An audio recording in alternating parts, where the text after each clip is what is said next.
My name is Emily Carter. I am 29 years old, and 1 month ago, I was standing in the middle of my son's first birthday party when a woman I had never seen before walked through the front door, pointed at the baby in my arms, and told a room full of people that he wasn't mine. She said he belonged to her. She said the hospital had switched our babies the night he was born, and she had come to take him back. Within minutes, my mother-in-law was screaming at me to hand him over. My sister-in-law was holding up what looked like DNA results. My husband's entire family turned on me like I was a criminal, and I stood there crying, begging anyone to listen, to believe me, to understand that the little boy sleeping against my chest was the same baby I had carried for 9 months and pushed into the world at Memorial Hospital in Atlanta. Nobody believed me. Nobody. Not until my husband did something that made the entire room freeze. Something I never in a million years expected from him. But before I tell you what happened in that living room, please take a second to hit the like button, subscribe to the channel, and let me know in the comments where you're watching from. I read every single one. Now, let me take you back to the beginning, because what happened that afternoon changed my life forever.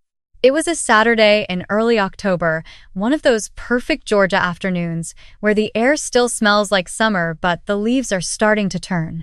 My husband Daniel had insisted on throwing our son Noah's first birthday party at his parents' estate out in Buckhead, and even though I had wanted something small at our own house, I agreed because Daniel's mother, Patricia, had been hinting for weeks that she wanted to host.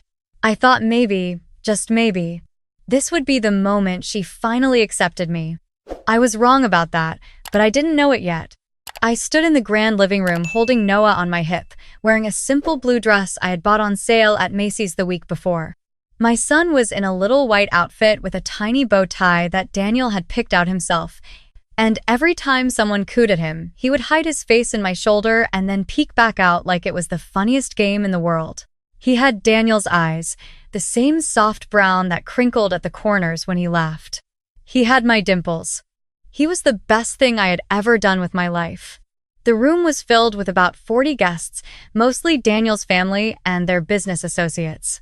Crystal chandeliers hung from the ceiling, a string quartet played softly in the corner, and the dining table was covered in food that Patricia's private chef had spent 2 days preparing. There was a custom 3-tier cake shaped like a teddy bear, balloons in every shade of blue, and a backdrop for photos that probably cost more than my mother's entire car. It was beautiful. It was also completely overwhelming, because none of it was really for Noah, it was for show. You see, I didn't come from money. My parents raised me in a small town outside of Birmingham, Alabama, where my dad worked as a mechanic and my mom cleaned houses until her back gave out. I went to community college, then nursing school, and I was working a night shift in the ICU at Emory when I met Daniel 3 years ago. He had come to the hospital because his grandfather was dying, and I had sat with him at 2 in the morning drinking vending machine coffee while he cried. 6 months later, we were engaged. 6 months after that, we were married in a courthouse ceremony because his family refused to attend a real wedding with the likes of me. His mother, Patricia, had never forgiven him for choosing me. To her, I was a gold digger, a nobody, a nurse from a trailer park who had trapped her Harvard-educated son by getting pregnant too quickly after the wedding. She never said those things to my face. She didn't have to. I could read it in every tight smile, every backhanded compliment, every time she forgot to set a place for me at the dinner table. His father, Richard, was a little warmer, but he always deferred to Patricia. And his younger sister, Vanessa, had hated me from the first moment we met. Vanessa was 32, married to a lawyer, and she and her husband had been trying to have a baby for almost 5 years with no success. When Noah was born healthy and perfect, something shifted in her eyes that I should have paid more attention to. But that afternoon, I wasn't thinking about any of that. I was watching my son point at the balloons and laugh, and Daniel was standing across the room laughing with his father, and for a minute I let myself believe that this was our life, that I belonged here, that everything was going to be okay. Daniel caught my eye from across the room and smiled. He walked over and put his hand on the small of my back, kissing the top of Noah's head. "You doing okay?" he asked quietly. I'm good, I told him. He's being so sweet. He gets that from you. I laughed a little because anyone who knew Daniel knew that wasn't true. He was the sweetest man I had ever met. He had been the reason I agreed to come today, the reason I kept trying with his family, even when it broke my heart. He always told me the same thing whenever they hurt my feelings. He would take my hand and say, "Emily, I picked you." Nothing they say changes that, and for 3 years, that had been enough. Patricia clinked her glass with a fork, and the room went quiet. She stood near the fireplace in a cream-colored suit, her blonde hair swept up in a chignon, looking like she was about to give a speech at a gala instead of her grandson's birthday party. "I just want to thank everyone for coming today," she said, her voice smooth as honey. "It means so much to our family to celebrate little Noah's first year." She didn't look at me once while she said it. "He's been such a blessing," she continued, "and we are so grateful to have him in our lives." A few people clapped politely.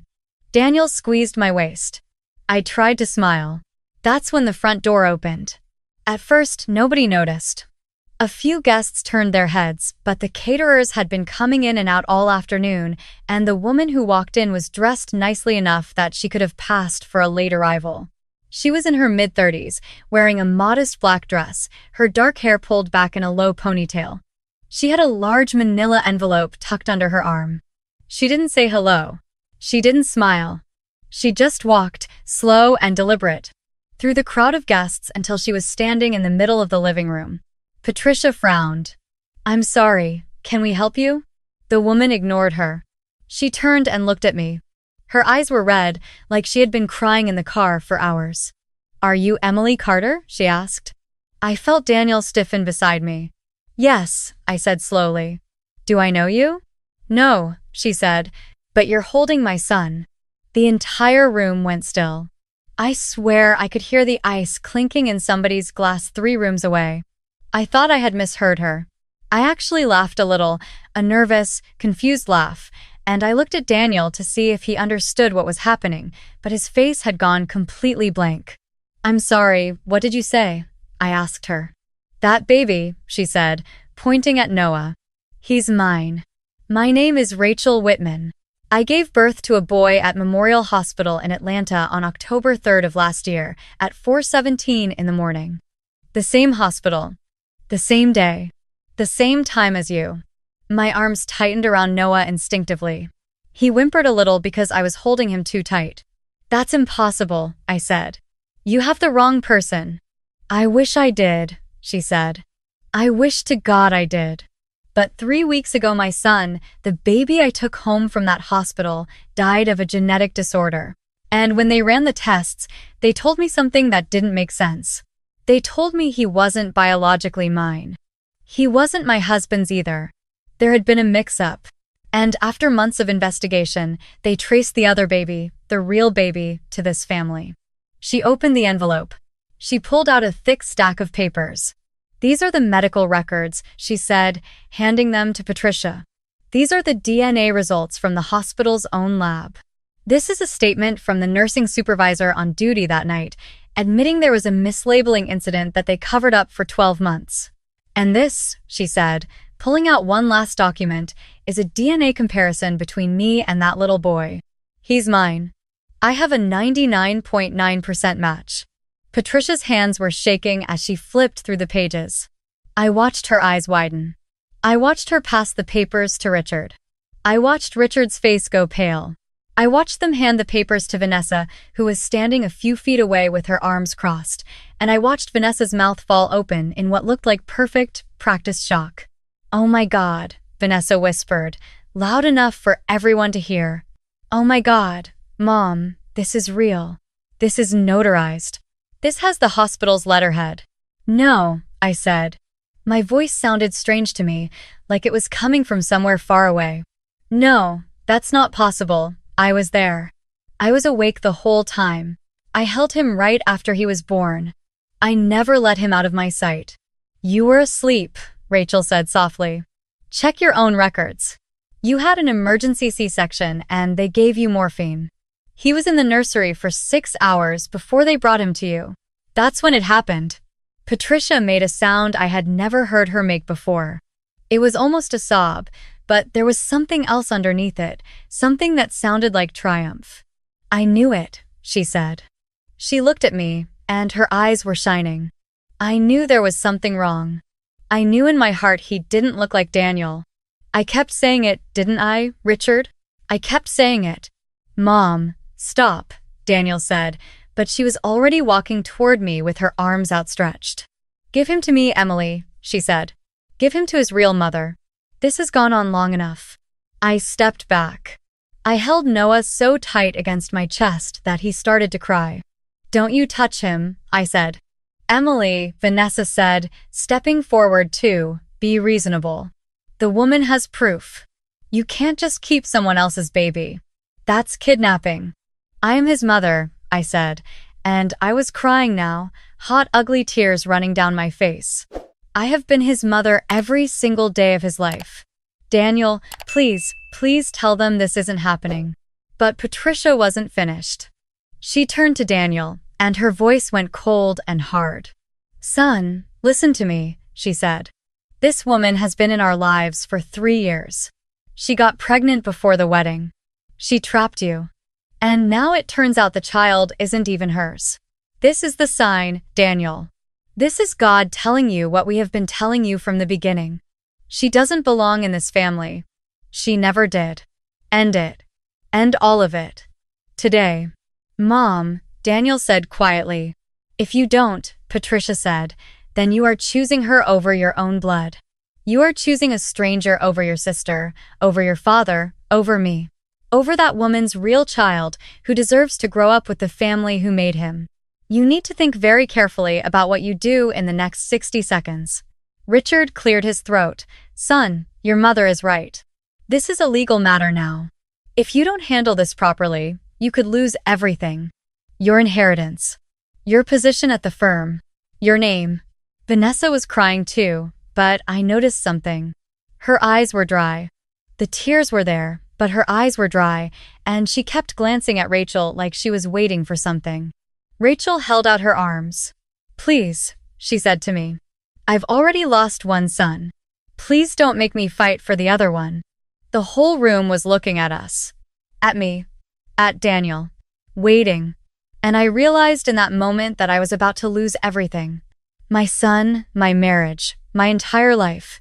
Because even if I was telling the truth, even if something about this was wrong, the papers said what they said, and no one in this room was on my side. I looked at Daniel. He was staring at the floor. I felt something inside me break.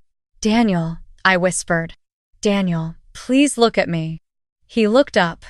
His eyes were wet. "I know you," I told him. "And I know our son." I carried him. I felt him kick. I pushed him out. I have been up with him every single night for a year. Whatever those papers say, I am his mother. Please. For a long moment, he didn't say anything. Then he turned and walked away from me. My knees almost gave out. I felt the tears come up from somewhere deeper than I had ever cried from before. He was walking toward his mother. He was going to choose them. He was going to let them take my baby. But he walked right past Patricia. He walked right past Rachel. He walked over to the antique side table by the window, picked up his car keys, and then he walked back to me. He put his arm around my shoulders. And he looked at his mother and said one word. "No." Patricia's face went white. "Excuse me?" I said no, Daniel repeated. His voice was steady. "I don't know what this is. I don't know what that woman has in that envelope or who she really is. But I know my wife, and I know my son. And we are leaving." "Daniel," Vanessa shouted. "Did you not hear her? She has DNA proof. You cannot just walk out of here." "Watch me," Daniel said.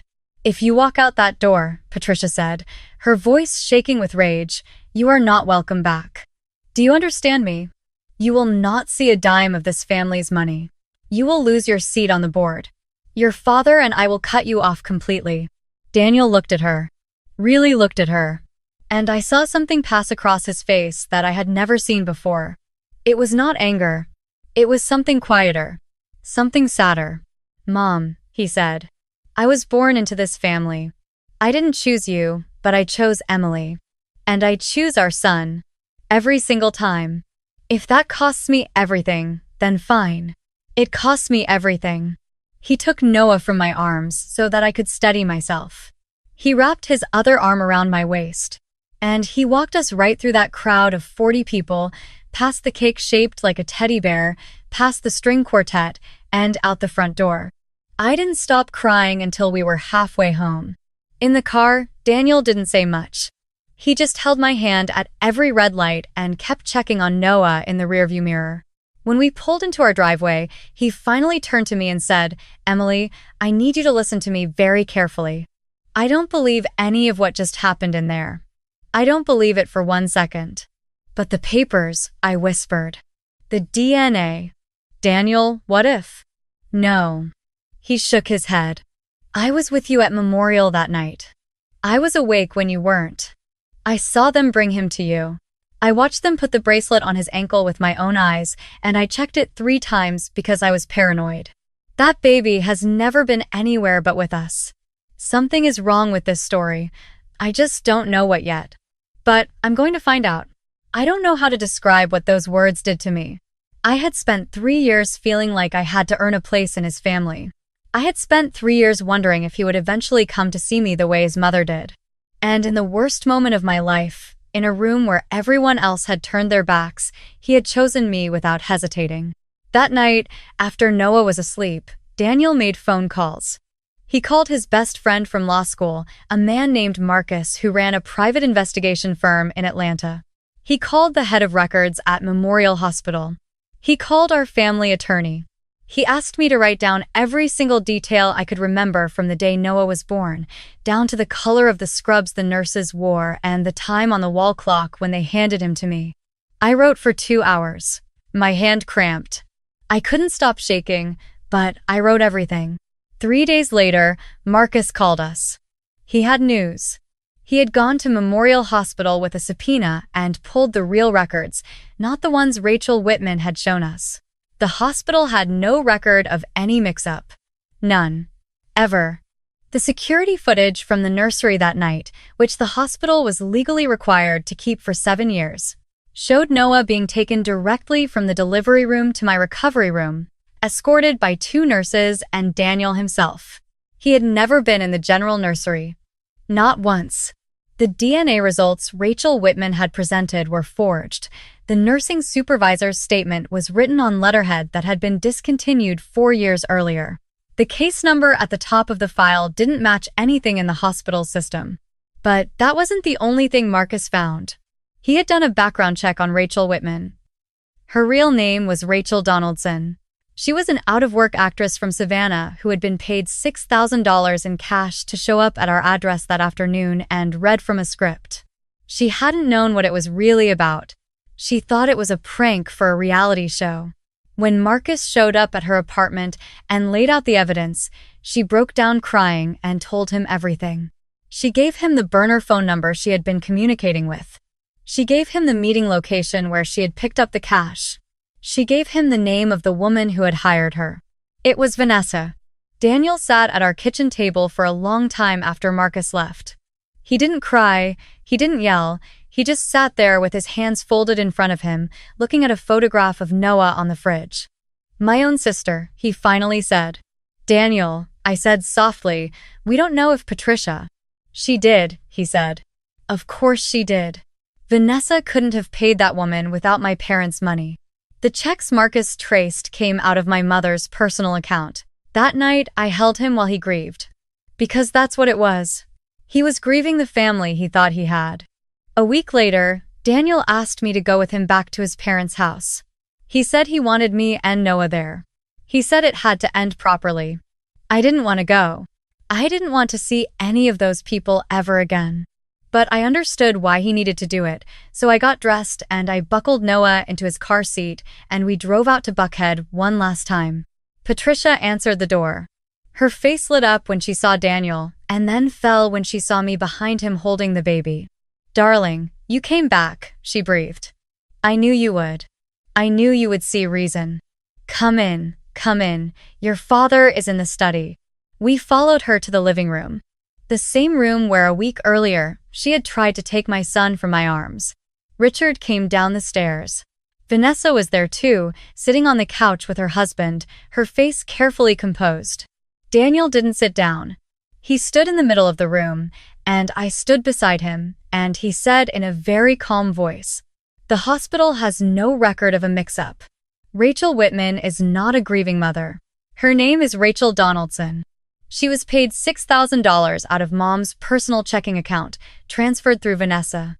We have the bank records, we have her confession, we have everything." The room went silent. Richard was the first to react. He turned and looked at his wife and daughter with something like horror. "Patricia, Vanessa, tell me this isn't true." Patricia's mouth opened and closed. Vanessa started crying, real tears this time. "Daniel, you don't understand," Vanessa sobbed. "I've been trying for 5 years. 5 years of hormone shots and failed rounds of IVF. And she just walked in off the street and got everything I wanted. It wasn't fair. It wasn't fair."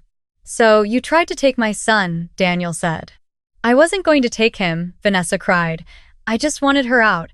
I wanted her gone. I thought if you saw that the baby wasn't hers, you would come back to us. I didn't think it through." "And you?" Daniel said to his mother. Patricia straightened her shoulders. Even now, she was still trying to hold her posture. "Daniel, whatever Vanessa did, she did out of love, out of pain. That woman," she gestured at me, "has been tearing this family apart from the day you met her. I did what any mother would do. I tried to save my son." "From what?" Daniel asked quietly. "From her." He nodded slowly. He looked at his mother for a long time. Then he said something that I will remember for the rest of my life. "Mom," he said, "Emily is the best thing that has ever happened to me. Noah is the best thing that has ever happened to me. You looked at my wife, the mother of your grandson, and you decided to destroy her because she didn't have the right last name. You watched her beg. You watched her cry. You were going to let a stranger take my son out of her arms. And you thought you were saving me." "Daniel, I have already spoken to an attorney," he said. "Rachel Donaldson is cooperating with the police in exchange for reduced charges.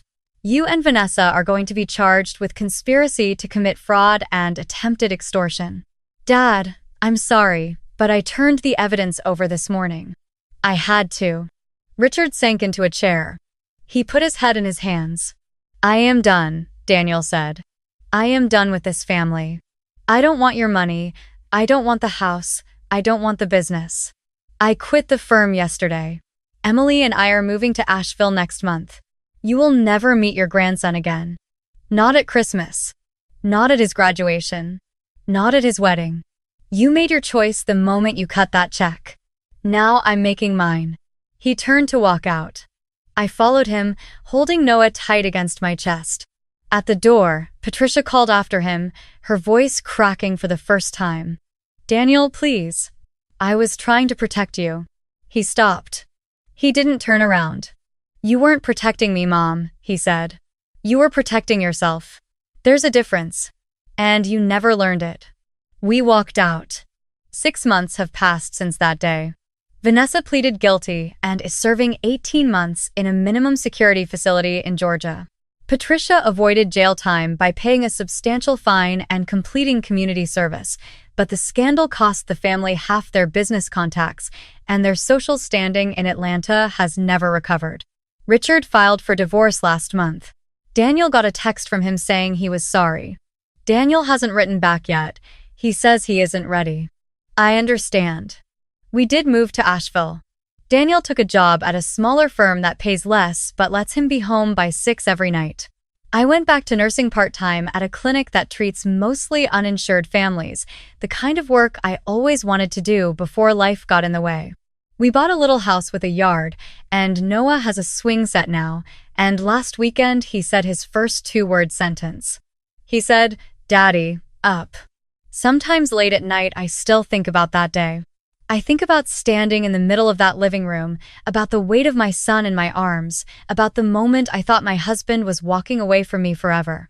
I think about how it feels to be looked at by 40 people and have none of them believe you.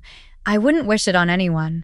But I also think about the moment he picked up his keys and came back. About the word no.